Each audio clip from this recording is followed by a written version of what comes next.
지난 시간에 빌립보서 4장 했죠. 4장 중 이제 4장 간단하지만은 굉장히 핵심적인 그런 결론의 말씀을 우리한테 주고 있습니다. 그래서 우리 4장부터 6절까지는 굉장히 중요한 말씀이니까 한번 다시 읽고 생각하면서 오늘 8절부터 공부하겠습니다. 4절부터 6절까지 함께 읽겠습니다.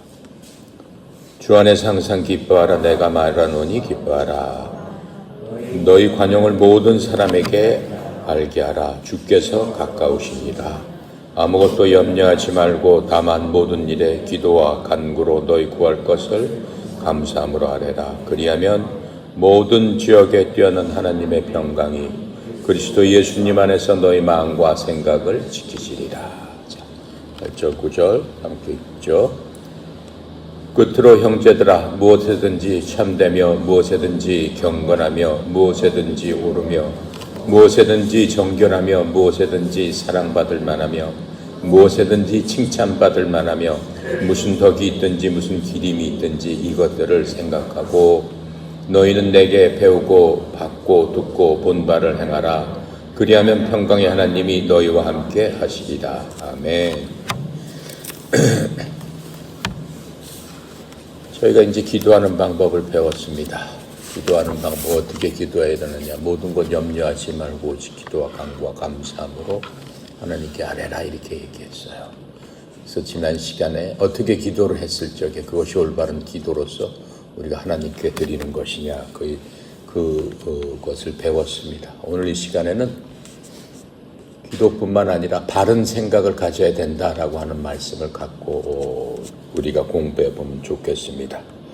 바른 생각을 갖고 기도를 할 적에 그 기도가 하나님께서 기뻐 들으시는 그러한 기도가 될 것이기 때문에 그렇습니다. 그래서 4장 8절에 보니까 어떠한 것이 바른 생각이냐 주님께서 줄줄이 우리한테 알려주신 거예요. 무엇이든지 진실한 것, 무엇이든지 정직한 것, 무엇이든지 의로운 것, 무엇이든지 순수한 것, 무엇이든지 사랑스러운 것, 무엇이든지 좋은 평판, 또 덕이 되는 것과 칭찬이 되는 것이 있거든 이런 것들만 생각해라. 이렇게 말씀하고 있습니다. 이것이 우리의 삶 가운데 하루에도 수만 가지 생각을 하는데 정말로 이렇게 생각하는 것이 하나님의 백성들의 생각이다라고 하는 거예요.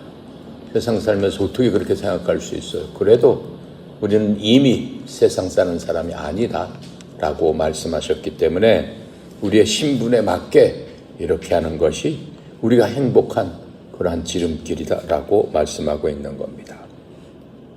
이 모든 것들은 하나님께서 주시는 화평, 피스, 평강을 이루기 위함이죠. 그래서 이러한 화평은 우리 속에서 마음과 생각이 둘 다 평화로울 적에 우리는 진정한 화평을 누릴 수 있는 것이다 라고 말씀하고 있습니다. 이사야 선지자를 통해서 우리가 구약에서도 이미 말씀해 주셨어요. 이사야서 26장 3절에 보니까 주께서 생각을 주께 고정한 자를 완전한 화평으로 지키시리니 이렇게 얘기하고 있습니다. 왜냐하면 그 사람이 주를 신뢰하기 때문에 그렇다라고 이사야가 얘기하고 있어요.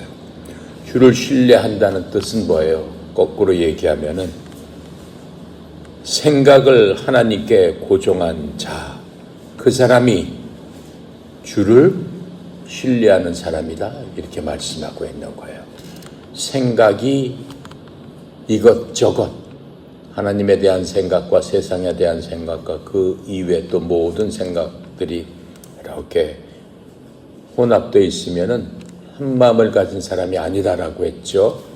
우리가 빌립보서 맨 처음부터 읽었을 적에 제일 중요하게 생각한 게 한 마음, 싱글 마인드, 딱 한 가지 마음을 갖고 있는 사람을 하나님께서는 기뻐하신다라고 얘기했습니다. 또 그렇게 싱글 마인드를 갖고 우리가 생각할 적에 우리 마음속에 평화가 찾아온다. 화평이 찾아온다. 이렇게 지금 말씀해 주고 있습니다.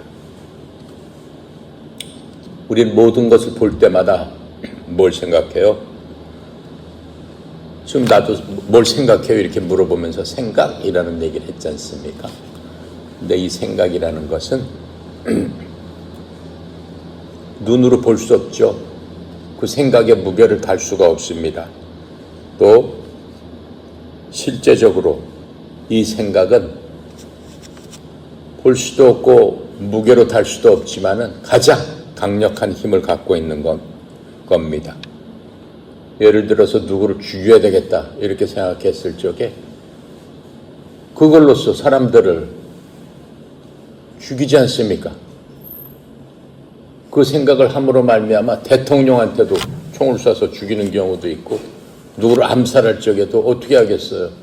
저 사람을 내가 죽여야 되겠다 이렇게 생각하니까 그것이 마음의 결심이 서고 그것을 통해서 어떻게 해요? 행동이 나타나는 거죠. 생각이라는 것은 그만큼 사실은 힘이 막강하다, 강력하다라고 하는 것을 우리가 볼 수 있습니다. 그렇기 때문에 지금 성경에서는 무슨 말씀을 하고 있어요? 너희들이 모든 생각을 그리스도 예수님께 순종하도록 사로잡아야 된다. 이렇게 말씀하고 있는 겁니다.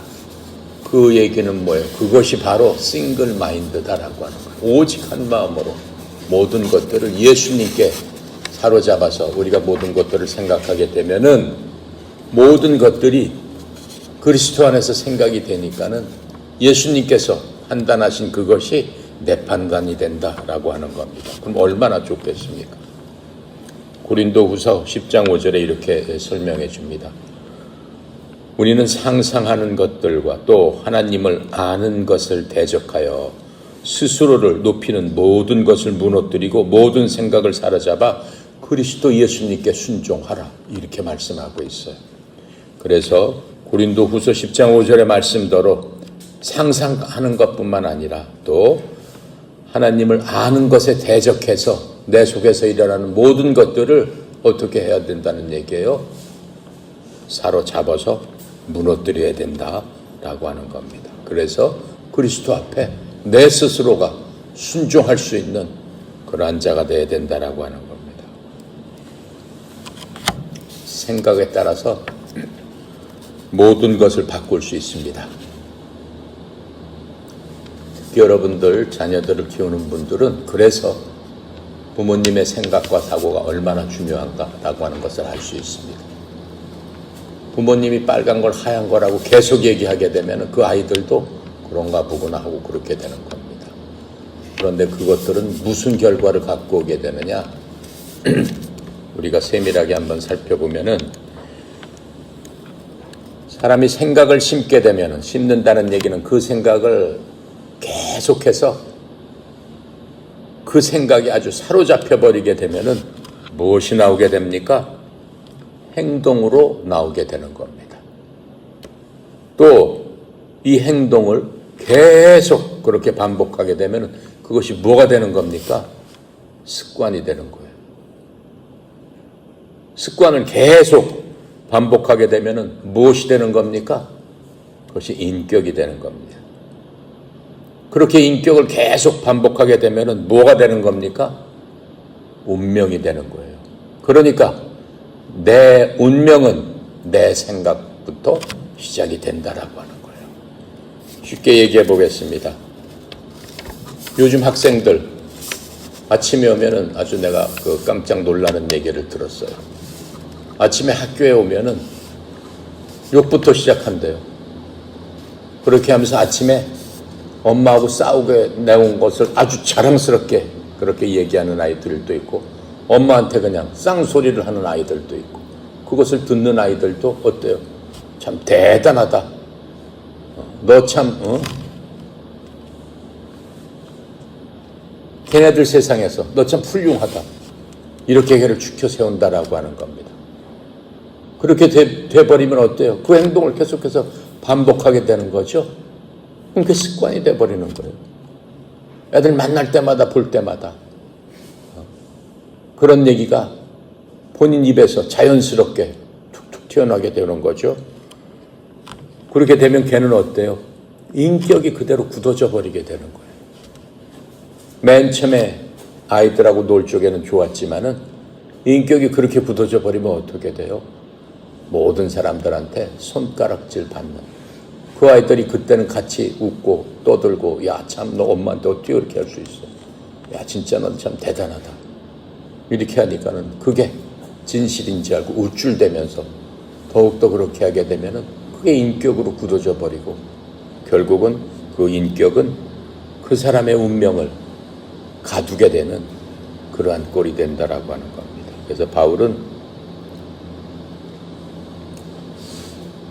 그리스도인으로서, 예수 믿는 우리들로서, 하나님의 자녀로서 그 생각을 어떻게 해야 되느냐를 8절에서 하나하나씩 설명을 해주고 있는 겁니다. 무엇이든지 진실한 것을 생각해라, 이렇게 얘기했습니다. 미국의 월터 카버드 박사는 심리학자예요. 30년 전에 미국 국립과학재단에 의해서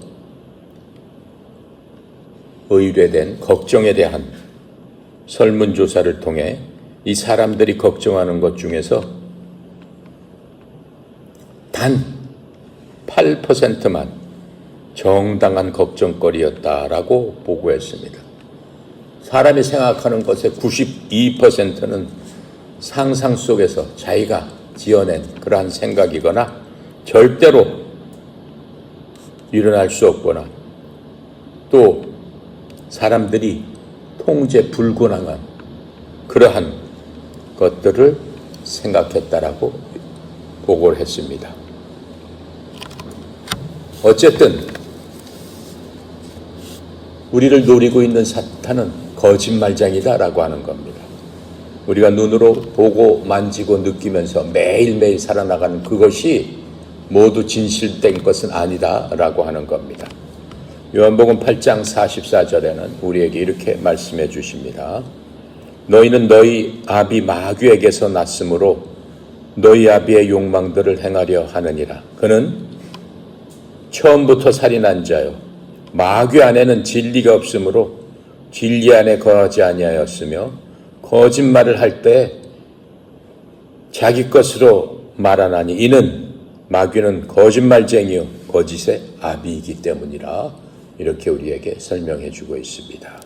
그러니까 절대로 마귀한테 속으면 안 되는 거죠.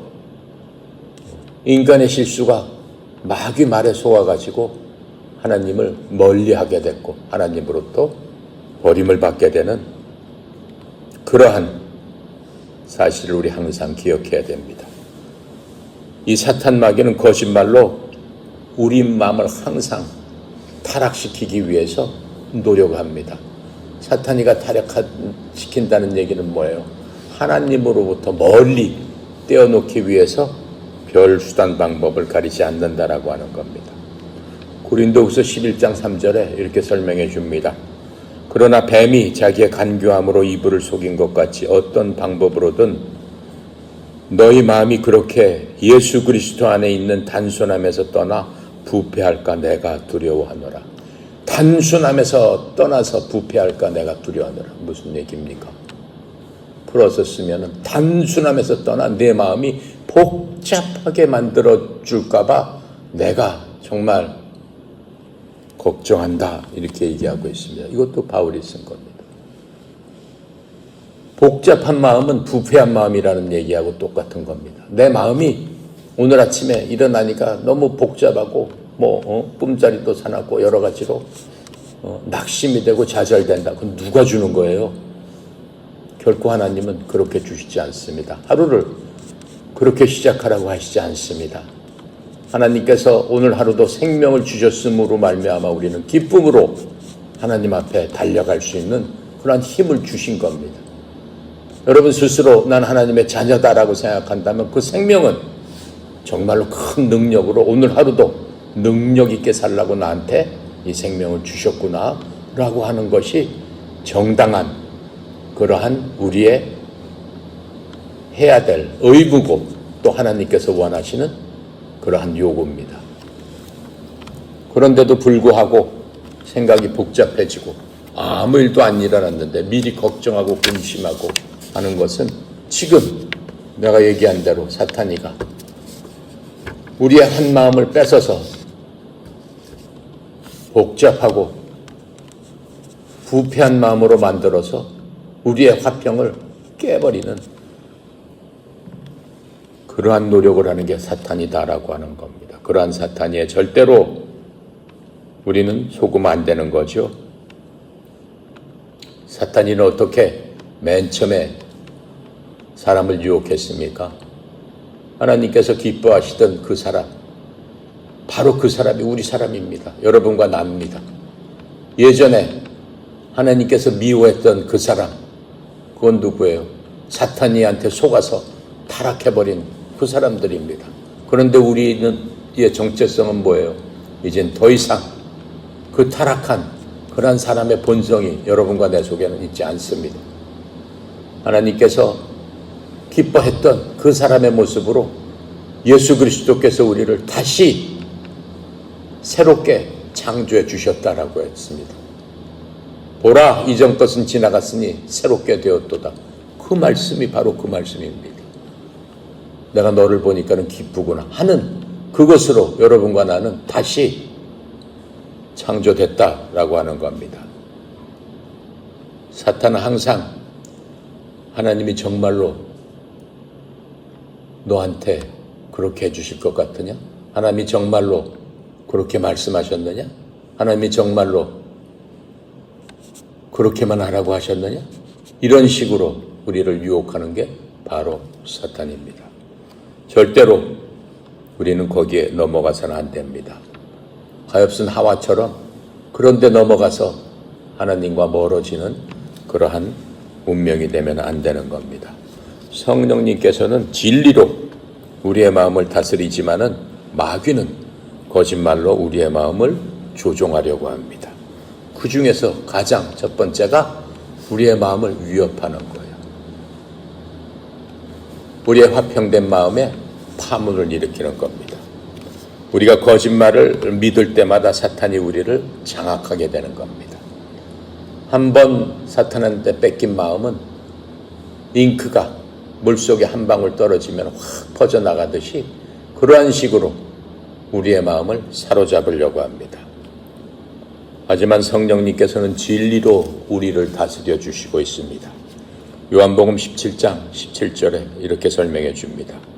아버지의 진리로 그들을 거룩하게 구별하옵소서. 아버지의 말씀은 진리이시니다. 우리를 거룩하게 구별할 수 있는 것은 바로 아버지의 말씀이라는 얘기입니다. 그 진리로 거룩하게 구별을 할 수 있는데 바로 그 진리는 아버지의 말씀입니다. 우리가 거룩하게 구별되기 위해서는 하나님의 말씀이 내 속에서 역사해야만 됩니다. 그렇게 어두움 세력이 여러분의 마음속에 내 마음속에 들어볼 때마다 하나님의 말씀의 진리로서 우리의 마음을 밝힐 적에 우리는 거룩하게 다시 구별된다라고 하는 그러한 말씀 우리에게 해주셨습니다. 그리고 요한일서 5장 6절에 보니까는 이렇게 설명합니다. 물과 피로 오신 분이시니 곧 예수 그리스도시다. 그분은 물로만 오지 아니시고 물과 피로 오셨느니라. 증언하신 분은 성령님이시니 이는 성령님께서 진리이시기 때문이니라. 물과 피로 왔다라고 증언하는 것은 성령 하나님께서 그렇게 증언해 주신다라고 얘기하고 있습니다.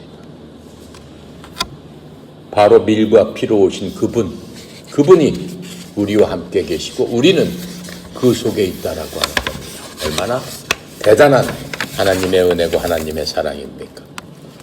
무엇이든지 정직하고 의로운 것, 또 이렇게 말씀해 주시고 있죠. 그것만 생각해라 라고 하시는데 이제 그건 무슨 얘기냐? 정직하고 의롭다라고 하는 것은 존경받을 만하고 옳은 것이다. 그것을 다른 얘기로 하면은 정직하고 의로운 것이다. 이렇게 말씀하고 있는 겁니다. 의롭다는 것은 옳다는 거죠. 의로운 것 안에는 죄된 것이 하나도 없는 것을 우리는 의롭다라고 얘기하는 거죠. 그래서 예수님을 믿을 적에 우리가 의롭다라고 된다는 것은 올바로 된다라고 하는 거예요. 하나도 흠이 없이 올바로 된다라고 하는 겁니다. 그리스도인들은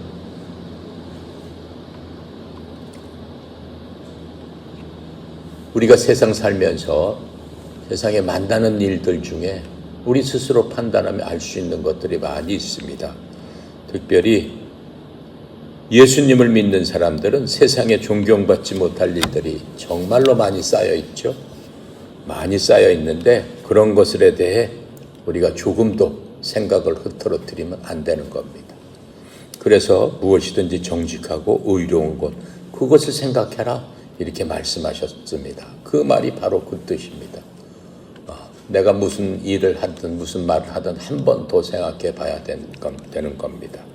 과연 이것이 내가 존경받지 못할 그러한 말을 하는 것인가?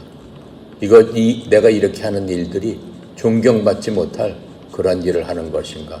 이러한 생각을 해야 되는 겁니다.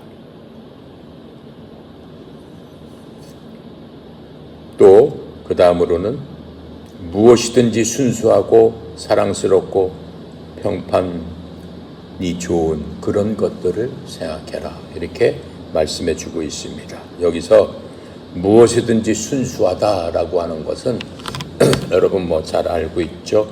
순수하다는 것은 여기서 보면은 도덕적인 순결을 의미하는 것입니다.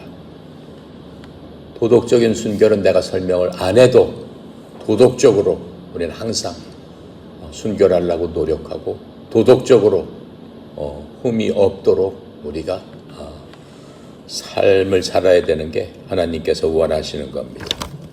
당시 사람들도 지금처럼 음란한 그런 거에 젖어 있었습니다. 그래서 지금 세상 살펴보면은 어떠한 매체든지 드라마든지 뭐든지 바람피고 그 다음에 그런 식으로 아무나 만나서 사랑한다고 했다가 그냥 또 헤어지고 또 다른 사람 만나고 또 하고 그걸 또 아름답게 묘사를 하고 또 애잔하게 묘사를 하고 사람을 도덕적인 불감증으로 만드는 게 지금 이 세상의 형태입니다. 원칙적으로 우리나라는 예전부터 남자고 여자고 결혼하기 전까지는 순결을 지키면서 그것을 미덕으로 삼는 그것이 올바른 가치관이었습니다. 지금 그렇게 하라고 그러면 뭐라고 그래요? 여러분은 뭐라고 그래요? 그건 조선시대 얘기를 하냐 그렇습니까? 아니에요. 하나님께서 원하시는 것은 바로 그거예요. 하나님의 사람이면은 그러한 것들을 미덕으로 알아야 되는 거예요. 그것이 순수한 자다 이렇게 얘기하고 있는 겁니다. 세상이 너무 험악하기 때문에 그러한 모든 것들을 다 용납하고 그러한 것들을 허용을 하지만은 그런 게 아니죠. 실질적으로는 그렇지 않죠. 모든 사람은 양심이라는 걸 갖고 있습니다. 양심이 무뎌지지 않은 사람은 절대로 그런 짓을 하라고 해도 할 수가 없는 거죠. 그래서 에베소서 4장 18절부터 20절에는 그 부분에 대해서 이렇게 설명을 해주고 있습니다. 그들은 지각이 어두워졌고 그들 속에 있는 무리와 무지와 그들의 마음이 눈먼 것으로 인해 하나님의 생명에서 떨어져 있도다. 그들이 감각을 잃어 자기를 색욕에 내주며 탐욕에 내어 모든 부정한 것을 행하였으니 너희는 그리스도를 그렇게 배우지 아니하였느니라. 우리는 예수님을 통해서 배움을 얻고 예수님을 통해서 구원을 받고 예수님을 통해서 하나님의 자녀가 됐고 우리는 예수님과 함께 사는 그러한 자입니다. 그러한 자가 어떻게 그렇게 할 수 있겠어요? 그 다음에 무엇에든지 사랑스럽고 이렇게 얘기하고 있습니다. 이 사랑스럽다는 것은 아름답고 다른 사람들에게 매력적이다. 아, 그 사람 참 매력적인 사람이야. 지금 내가 매력적이라는 것은 육체적인 매력적인 게 아닙니다. 영적인 얘기를 하기 때문에 그 사람 참 새기면 새길수록 정말로 깊이가 있고 영혼에 순수함이 있고 정말 매력적인 사람입니다. 그 사람이 어떻게 생겼든 간에 그거하고는 상관이 없는 거죠. 지금 그러한 것들을 얘기하고 있는 겁니다. 또 good report, 평판이 좋은 그러한 사람입니다. 여러분 대학에서 학점을 잘 받았다라고 하면 this semester I got a good report. 그러면은 이번 학기에 내가 좋은 성적을 받았어요. 그렇게 얘기하잖아요. 미국에서는 good report가 좋은 성적을 받았다라는 얘기입니다. 그것을 지금 평판이 좋다. 사람들한테 말이 되고 또 호감을 준다라는 그러한 뜻이 되겠죠. 그래서 여러분들도 항상 good report를 받아야 돼요. 삶에 있어서 굿 레포트를 받는 것은 정말로 유익하고 하나님께 자랑거리가 되는 겁니다. 생각이 아니라 고상하고 또 노블한 그러한 노블한 이런 숭고한 그러한 생각이 여러분 속에 가득 차 있어야 되는 겁니다. 그 다음에 8절 끝에 이제 무엇이든지 덕과 기림이 되는 것. 기림이라는 것은 칭찬이 되는 거예요. 우리가 누구를 기립니다 그러잖아요. 누구를 기리기 위해서 여기 동상을 세웠습니다. 이순신 장군을 기리기 위해서 우리가 광화문 거기에다가 동상을 세웠고 세종대왕을 기리기 위해서 세종대왕상을 세웠습니다. 이렇게 했잖아요. 기린다는 게 뭐예요? 대대로 칭찬받으실 만한 분들이다. 지금 이렇게 설명을 할 수가 있습니다. 그리고 무슨 덕이 된다라는 얘기는 virtue, 영어로는 virtue죠. 유익한 것들, 그런 것을 지금 얘기하는 거죠. 덕이 된다는 얘기는 우리에게 더 나은 사람이 되도록 동기가 부여되고 또 어떠한 것이 다른 사람에게 칭찬이 된다면은 다른 사람들에게 추천할 만한 그러한 가치가 있는 그러한 일들을 해야 되지 않겠느냐. 이렇게 얘기하고 있습니다. 또 어떤 그리스도인들이 자신을 무너뜨리거나 공유했을 적에 그 사람과 다른 사람들과 무슨 같은 일이 했을 적에 다른 사람들을 무너뜨릴 수 있는 어떠한 부정적인 그러한 생각과 그러한 마음을 제공하면 안 된다는 거죠. 그건 결코 칭찬이나 덕을 세우는 길일 수 있는 그런 게 안 된다라고 하는 거예요. 하나님을 믿는 사람은 결코 부정적인 사람이 없다라고 하는 거예요. 사람의 특징은 끊임없는 에너지, 끊임없는 빛, 끊임없는 소금과 같은 역할. 그렇죠? 냄새나고 부패했을 적에 그 사람이 몸으로 말미암아 그곳이 활기가 나고 생명이 불어지고 또 어두운 곳에서 어두운 생각에서 밝은 생각으로 그 사람이 갔을 적에 비춰줄 수 있는 그러한 사람이 되라. 그렇게 너희들은 생각해야 된다라고 지금 8절에서 우리에게 구체적으로 어떠한 마음과 어떠한 생각으로 채워져야 되는지를 알려주고 있는 겁니다. 그래서 그리스도인들은 잘못한 생각을 감지하는 내재적인 레이더를 갖게 되는 겁니다. 바로 이것이 우리가 갖고 있는 우리 속에 있는 우리의 힘이고 우리의 레이더다라고 하는 것을 알 수 있습니다. 시편 119편 165절에 보면 이렇게 설명합니다. 주의 법을 사랑하는 자들에게는 큰 평안이 있나니 아무것도 그들을 걸려 넘어지게 하지 못하리라. 하나님을 사랑하고 이 하나님의 법이죠. 지금 빌립보서에서 얘기하는 것은 다 하나님의 법입니다. 이러한 것들을 우리 속에 갖고 있는 사람은 절대로 넘어지지 않을 뿐만 아니라 그 사람은 세상이 어떨지라도 지금 전쟁이 일어난다 할지라도 대적들이 쳐서 군대를 시켜서 나를 대적하러 온다 할지라도 그 마음속에 평강이 결코 무너지지 않는다라고 하는 것입니다. 9절에 보니까는 너희가 내 안에서 배우고 받고 듣고 본 그것들을 행하라. 그러면은 하나님의 평강이 너희와 함께 하시리라. 하나님의 화평이, 하나님의 평화가 너희와 함께 하시리라. 지금 이렇게 말씀해 주고 있습니다. 내 안에서 배우고 받고 듣고 본 그것들을 이제는 행해라. 이렇게 말씀해 주고 있죠. 지금 외적인 행동과 이 내면의 태도는 아까 내가 설명한 대로 결코 분리될 수 없습니다.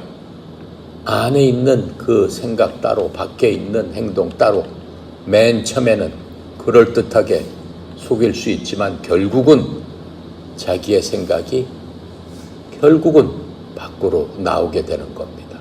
오히려 결국 자기의 생각을 표출하기 위해서 처음에는 그렇지 않은 척 하면서 할 수도 있죠. 하지만 그 모든 것들은 대낮에 드러나듯이 온전히 드러날 수밖에 없는 겁니다. 그래서 죄는 양심이 무뎌지지 않는 한은 항상 그 사람에게 그렇게 가식적으로 한다 할지라도 불안을 초래하게 되는 겁니다. 불안한 마음이 그 사람을 사로잡게 되는 겁니다. 이사야서 32장 17절에 보니까 의의 일은 화평이 되겠고 의의 결과는 영원토록 평온함과 확신이 되리라. 그래서 이러한 순결함은 평화를 가져다 준다라고 하는 겁니다. 여러분들이 영적으로 육적으로 순결을 지키면서 이 세상을 살아갈 적에 그 사람은 끝까지 화평하고 평안한 그러한 삶을 살게 되는 겁니다. 그래서 바른 삶은 하나님의 평화를 경험하기 위한 가장 필수 조건이라고 할 수 있습니다. 4장 8절 무엇이든지 순수하고 의롭고 정직하고 칭찬받을 만하고 사랑받을 만하고 덕을 세우고 하는 그런 모든 것들이 여러분의 생각 속에서 여러분한테 가득 차 있을 적에 그것을 기준으로 행동과 말을 판단하고 스스로를 기준을 세울 적에 여러분은 어떠한 경우도 불안하지 않고 하나님의 평강이 여러분을 지켜주실 겁니다. 또 위에서 지금 우리가 얘기했던 모든 것들은 순수한 것이라고 했습니다. 그러한 것들을 통해서 다음에 화평이 온다라고 했습니다. 야고보서 3장 17절이 그렇게 설명해 주고 있습니다. 그러나 위로부터 난 지혜는 첫째 순수하고 그 다음에 화평이며 부드럽고 간청을 잘 들어주며 긍휼과 선한 열매로 가득하고 차별이 없고 위선이 없나니. 그렇게 생각하는 사람들에게는 어떻다라고 그랬어요? 화평하고 그 사람은 누구한테든지 긍휼한 마음을 갖고 있다라고 하는 거예요. 그러한 생각이 갖고 있는 사람은 주위의 사람의 어려움을 보게 되면은 도와주고 싶은 마음이 샘솟듯이 자기도 모르게 일어나는 그러한 일들이 이뤄지게 된다라고 하는. 그렇게 했을 적에 하나님 보시기에 그 사람한테는 항상 선한 열매, 좋은 열매로 가득한 그러한 인생을 살고 또 위선이 없는 그러한 자다. 이런 사람이야말로 하나님 앞에 갔을 적에 큰 왕관을 받게 된다라고 하는 겁니다.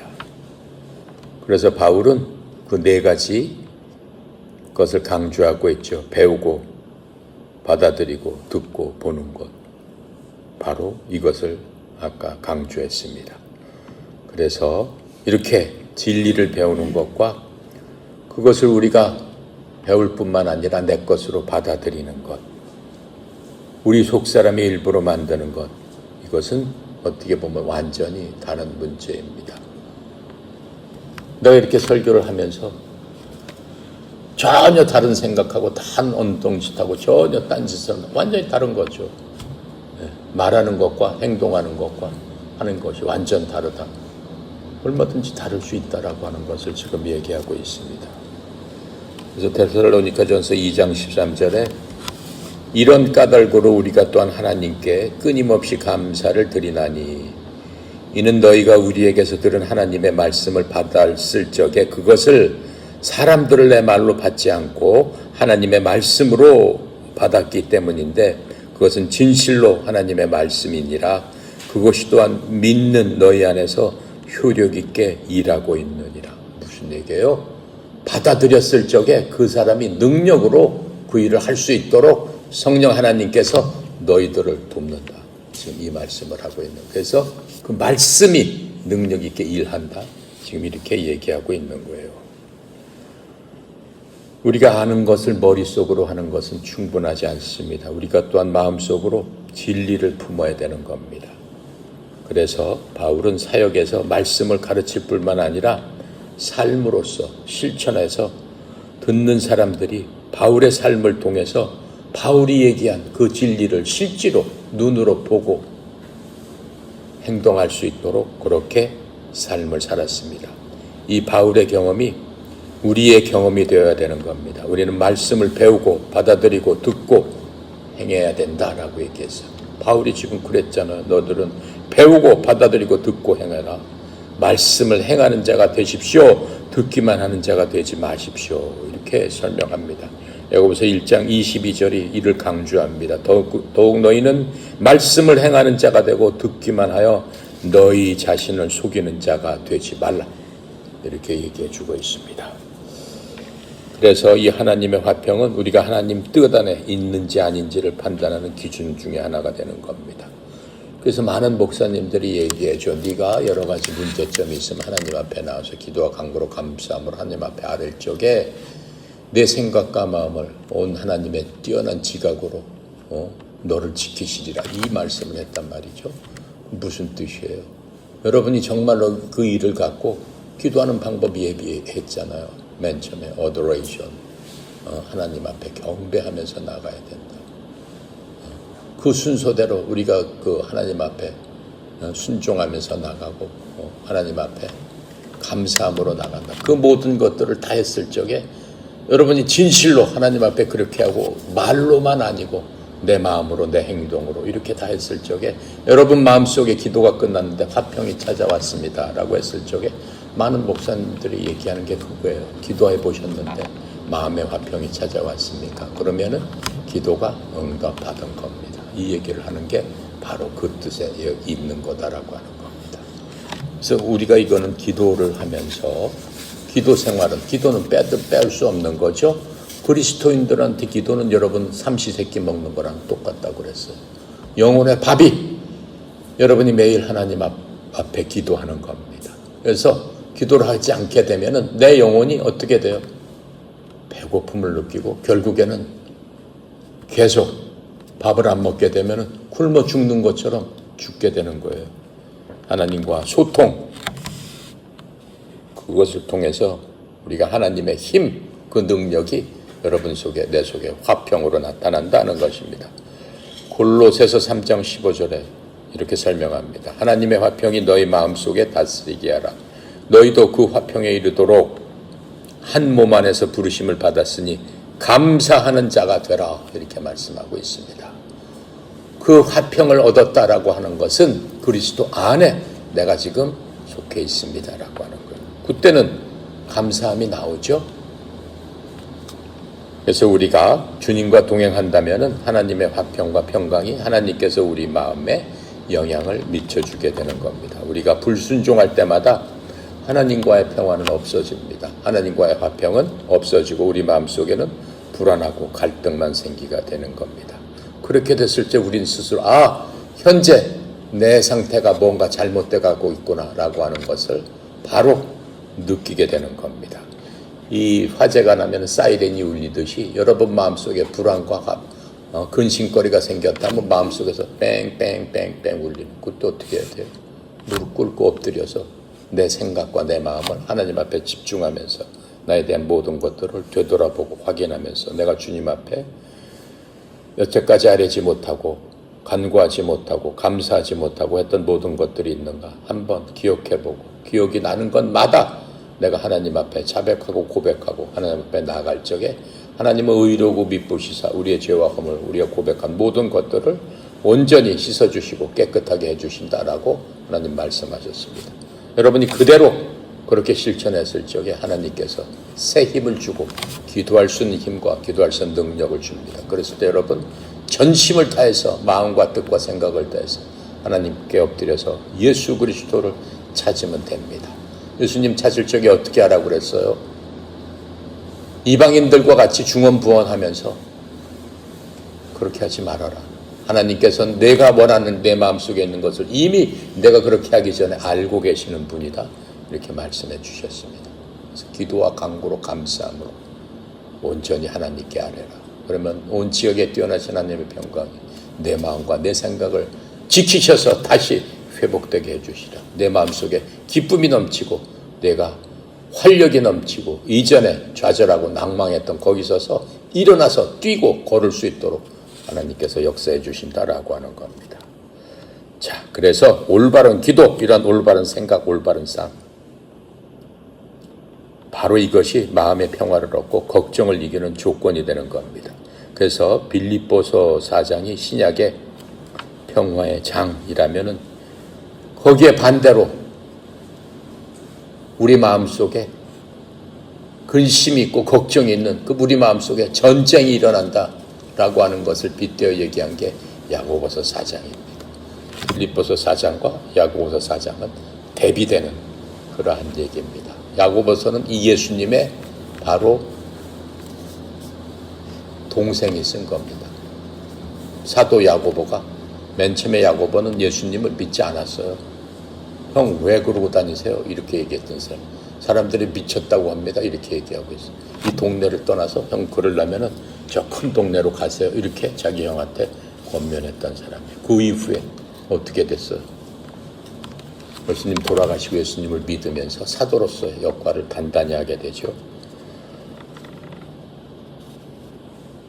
바로 그 야고보가 쓴 겁니다. 야고보가 이렇게 시작합니다. 너희 가운데서 전쟁과 다툼이 어디서 오느냐? 이렇게 얘기했어요. 야고보는 전쟁의 원인에 대해서 이렇게 얘기를 합니다. 잘못된 기도에 대해서 먼저 얘기를 합니다. 야고보서 4장 3절에 너희가 구해도 받지 못하면 그것을 너희 정욕에 쓰려고 잘못 구하기 때문이라. 그렇게 하면은 아무리 내가 기도해도 안 된다라고 하는 거예요. 뭘 기도하는 거예요? 아버지, 저 로또 복권 저번에 꼭 1등 당첨돼야 돼요. 저 큰일 났어요. 안 그러면 저 쫄딱한 마음이에요. 로또 복권 1등 되게 하나님 도와주세요. 되는 거야, 안 되는 거예요? 안 되는 거잖아요. 그렇잖아요. 아까 4장 8절에 순수하고 정직하고 의롭고 덕을 세우고 칭찬받을 만하고, 그렇죠? 그런 거 해당이 안 되는 거잖아요. 자기 정욕에 쓰고 자기가 잘못한 걸 커버하려고 해서 그렇게 하자는 거예요. 아니에요. 그건 아니다라고 지금 야고보가 얘기해 줍니다. 또 잘못된 생각은 무엇이냐? 야고보서 4장 8절에 이렇게 설명합니다. 하나님께 가까이 가라. 그러면은 그분께서 너희에게 가까이 오시리라. 너희 죄인들아 너희 손을 정결하게 하라. 두 마음을 품은 자들아 너희 마음을 순결하게 하라. 잘못된 생각에 대해서 야고보가 바로 잡아주는 겁니다. 그 다음에 잘못된 삶에 대해서는 야고보가 4장 4절에 이렇게 얘기합니다. 너희 간음하는 남자들과 간음하는 여자들아 세상과 친구되는 것이 하나님과 원수되는 것인 줄 너희가 알지 못하느냐. 그러므로 누구든지 세상의 친구가 되려는 자는 하나님의 원수니라. 이렇게 얘기하고 있습니다. 그래서 우리는 하나님의 영의 마음과 생각을 맡기고 올바른 기도를 우리가 해나가야 되는 겁니다. 그렇지 않으면은 예수님이 없는 자리에는 누군가가 들어와요. 예수님께서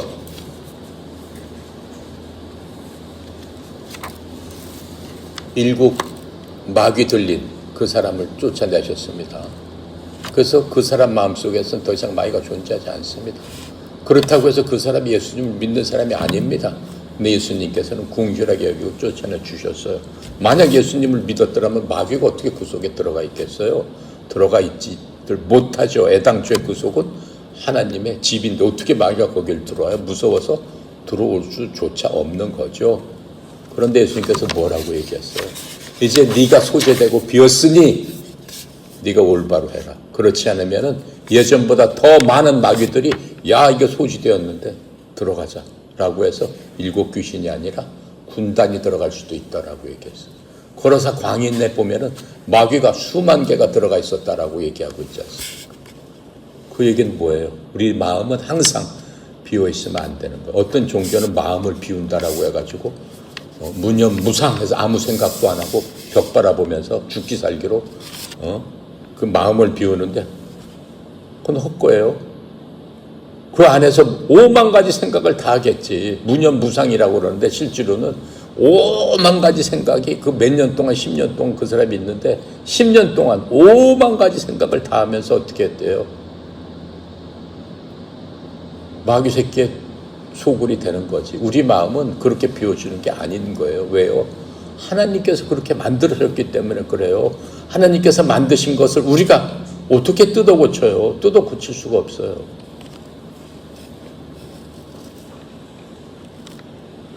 그래서 야고보서나 빌립보서에 따르면 걱정할 필요가 없습니다. 걱정은 죄라고 말씀하셨어요.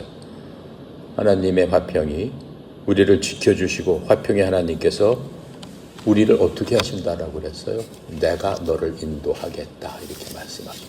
요한복음에 보면은 그 부분에 대해서 너무너무 우리에게 자세하게 구체적으로 설명해 주셨어요. 우리 인간들이 너무나 불쌍하고 너무나 어리석고 너무나 둔하기 때문에 예수님께서는 8가지 비유로 해서 우리에게 확실하게 나는 어떤 사람이니까 나는 어떤 하나님이니까 너희들 제발 좀 정신을 차려라 하면서 8가지로 얘기해 주신 것을 우리가 공부했습니다. 자, 그래서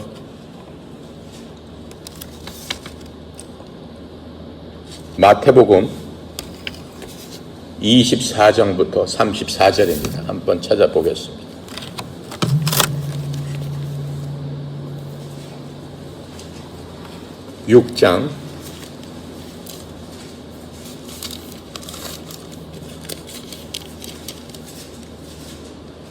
마태복음 6장 24절부터 34절까지 그 해답이 있습니다. 어떻게 우리가 생각하고 받아들이고 행동하고 해야 되는가. 24장 6장 24절부터 34절까지 찾았어요?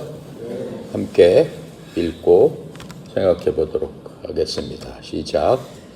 한 사람이 두 주인을 섬기지 못할 것이니 혹 이를 미워하고 저를 사랑하거나 혹 이를 중히 여기고 저를 경히 여김이라. 너희가 하나님과 재물을 겸하여 섬기지 못하느니라.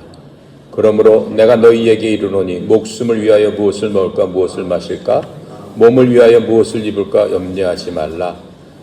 목숨이 음식보다 중하지 아니하며 몸이 의복보다 중하지 아니하냐.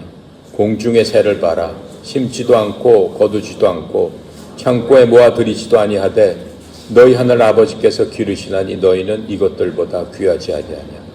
너희 중에 누가 염려함으로 그 키를 한 자라도 더할 수 있겠느냐. 또 너희가 어찌 의복을 위하여 염려하느냐. 들의 백합화가 어떻게 자라는가. 생각해보라.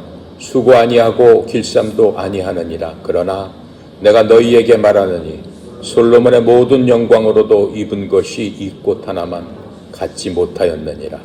오늘 있다가 내일 아궁이에 던져질 들불도 하나님이 이렇게 입히시거늘 하물며 너희일까 보냐. 믿음이 적은 자들아. 그러므로 염려하여 이르기를 무엇을 먹을까 무엇을 마실까 무엇을 입을까 생각하지 마라. 이는 다 이방인들이 구하는 것이라. 너희 하나님 아버지께서 이 모든 것이 너희에게 있어야 할 줄을 아시느니라. 그런즉 너희는 먼저 그의 나라와 그의 의를 구하라. 그리하면 이 모든 것을 너희에게 더하시리라. 그러므로 내일 일을 위하여 염려하지 말라. 내일 일은 내일이 염려할 것이요 한날의 겸은 그다로 족하니라. 무슨 얘기예요? 내가 여태까지 얘기했을 적에 여러분 생각해 보여요.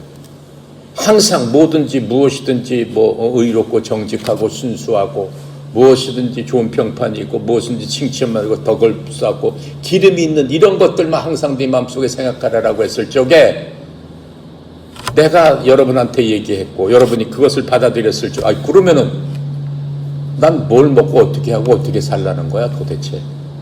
이러한 생각 했어요 안 했어요? 나도 여러분한테 얘기하면서 그런 생각이 간단 말이죠. 그랬을 적에 그 대답이 오늘 지금 한 마태복음 이 말씀이에요. 그 하나님께서는 내가 뭐라고 얘기하고 있어요? 마지막 절에 그런즉 너희는 먼저 그의 나라와 그의 의를 구하라. 그럼 이 모든 것들을 너희에게 더하시리라. 바로 그거예요. 하나님께서는 빌립보서 4장 8절 그 나라와 그의 의를 구한다는 게 뭘 큰 거 뭐 독립투사를 하고 뭐라고 그거 아니에요. 지금 빌립보서 4장 8절의 말씀처럼 내 생각이 그렇게 하나님께서 원하시는 것들을 구하기는 게 그의 나라와 그의 의를 구하는 거다라고 얘기했잖아요. 여러분이 그런 마음으로 변했을 적 여러분이 어떠한 사람으로 변한다는 거예요? 주위 사람을 도와줄 수 없는 그러한 형편으로 변한다라고 해요. 다른 사람을 사랑하고 궁휼하게 볼 수밖에 없는 그러한 내 자식들이다라고 얘기하는 거예요. 그러면 진정한 너희들은 내 자식이다. 내 생각과 같으니까. 그랬을 적에 좀 쭉 설명하시는 거, 아주 장황하게 설명하시는 거예요. 너희들 세상 일 염려하지 마. 그럼 나는 언제 먹고 삽니까? 그런 거 염려하지 마. 내가 있는 필요한 모든 것들 내가 알고 있으니까 내가 그렇게 했을 적에 내가 생각한 것보다 그 이상을 내가 준비하고 있다. 공중에 나는 새를 봐. 저 새가 어때? 생각이 많아서 겨울을 어떻게 날까? 여름을 어떻게 날까? 먹을 게 없으면 어떡할까? 그 창고에다 쌓아두더냐? 아니지 않냐? 저 새들도 내 허락이 없으면 한 마리도 떨어지지 않는다. 하지만 저 새들을 매일매일 아침부터 저녁까지 그 많은 새들을 내가 먹이지 않느냐. 하물며 저 하찮은 새들보다 내가 너희들을 나의 피를 주고 내가 너희들을 샀고 너희들을 구했는데 하물며 저 새들도 그렇게 하는데 너희들일까 봐. 예수님 그렇게 말씀하시는 거예요. 이해갑니까? 그래서 우리는 예수님만 한 마음으로 갔을 적에 어떠한 경우라도 우리를 인도하시고 도우시고 가장 좋은 곳으로 먹이고 입히시는 주님이심을 우리가 기억해야 된다라고 하는 겁니다. 이해갑니까? 기도하고 마칩니다. 감사하신 하나님 참으로 오늘 감사합니다. 저희들이 무엇이간데 아버지 하나님께 이렇게 자세하게 모든 것들을 알려주시고 하늘에 있는 빔을 하나님께서 귀 있는 자는 들을지어다 라고 하시면서 우리에게 알려주신 저희들 모든 귀를 열고 하나님의 자녀로서 하나님의 말씀을 생명보다 목숨보다 더 귀하게 여기며 살아가길 원합니다. 저희들을 불쌍히 여기고 긍휼히 여겨 주셔서 우리 삶 가운데 하나님께서 말씀하신 그대로 이 세상이 뭐라고 하든 내 생각이 어떻든 간에 온전히 따르고 행하며 주님 앞에 온전히 저희의 삶이 겸손히 주님 앞에 순종하며 주님을 경배하는 주님 앞에 영광을 돌리는 그러한 예배자의 삶으로 살 수 있도록 주님께서 능력 주시고 믿음 주시고 힘 주시고 용기 주셔서 이 세상을 이기는 자들이 다 되도록 도와주시옵소서. 특별히 저희 협회를 향한 하나님의 크신 사랑을 통해서 우리 협회가 3,000명에 주어가는 그러한 영혼들을 위해서 찾아 나섭니다.